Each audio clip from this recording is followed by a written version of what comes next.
I was afraid, personally, I can talk about myself. I was afraid before every fight. Which one made you most afraid? Every fight. Was there one I can fight? tell you which one made I was the least afraid. Which one? It was Matt Serra. And I got knocked out. Matt Serra is the only fight in my entire life. And I'm saying life, I'm talking even about amateur competition. When I was a kid in karate and wrestling. It's the only fight that I had a good night of sleep the week before all the way through the fight.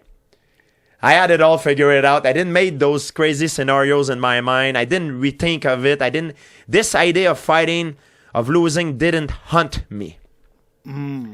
It needs to be, fear, it's a good thing. I was afraid every fight, but it does not matter. Because as much as I'm afraid, I'm by no means a perfect man, by no means. But one thing that I'm not a coward.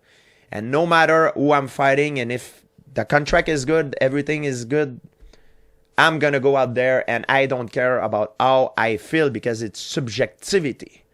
I only care about the objective. What I need to do in order to take you out of your comfort zone. And this need to be done at all costs.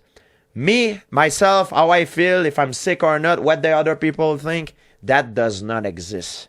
The only thing that exists and matter is the objectivity, the things that you need to do to succeed. And these need to be done at all costs.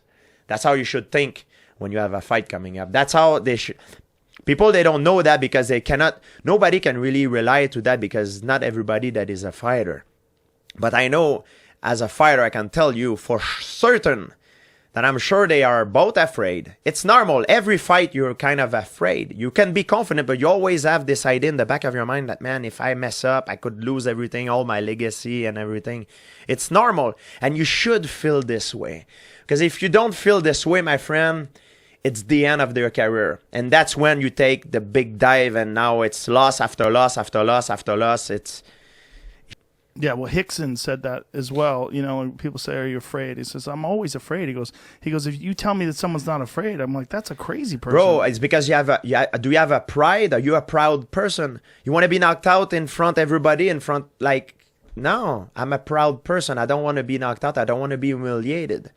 I'm afraid, not like a kid in the schoolyard that I'm afraid I'm running. I'm afraid to not perform at my best.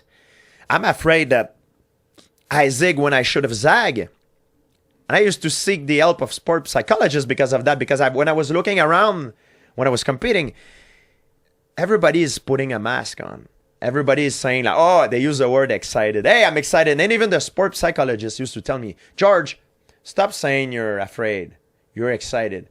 That does not apply here. I know my English is not perfect, sir, but my sport psychologist is American. He was American. He says, you don't stop saying you're afraid. I know you're afraid that you had the same experience with Matt Serra. It repeat itself, but you're excited to fight. I'm like, no, I'm not excited.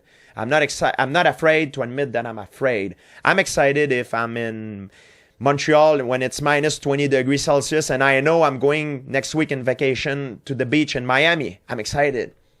Or if I fasted for 3 days and I'm about to eat my favorite dish, I'm excited. I'm not afraid to not knowing if I will perhaps be badly hurt, humiliated, or win the ultimate prize.